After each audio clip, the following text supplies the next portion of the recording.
జై శ్రీరామ్. అందరికీ శుభోదయం. శ్రీమద్ భగవద్గీతలో శ్రీకృష్ణ పరమాత్మ వాక్కు యొక్క తపస్సు గురించి చెప్తూ, అంటే మాట ద్వారా కూడా మనం తపస్సు చేయొచ్చు అని ఒక అద్భుతమైన శ్లోకం చెప్పారు.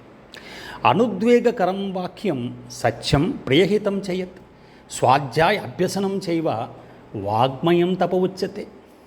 అంటే మన వాక్కు, అంటే మన మాట ఎప్పుడు తపస్సు అవుతుందంటే మన సత్యాన్ని మాట్లాడాలి. అలాగే మన మాట ఎదుటివారికి కోపాన్ని, అలజడిని, అంటే ఉద్వేగాన్ని కలిగించకూడదు. వారికి ప్రయోజకరంగా ఉండాలంటే అది ఉపయోగపడాలి.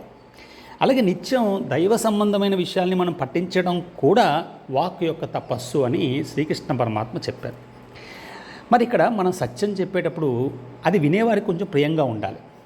అంటే ఇది సత్యం కదా అని ఎదుటివారికి బాధ కలిగించేట్టు లేదా హాని కలిగించేటట్టు మాట్లాడకూడదు.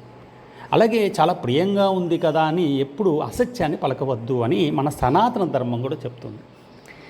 అలాగే సుమతి శతకంలో ఒక అద్భుతమైన పద్యం ఉంది. ఎప్పటికయ్యది ప్రస్తుతం అప్పటికా మాటలాడి అన్యుల మనములు నొప్పింపక తానవ్వక తప్పించుకు తిరుగువాడు ధన్యుడు సుమతి. అంటే మనం మాట్లాడుతున్నప్పుడు ఎదుటివారికి అది బాధ కలిగిస్తుంది అన్నప్పుడు అటువంటి మాటలు మనం మాట్లాడకూడదు.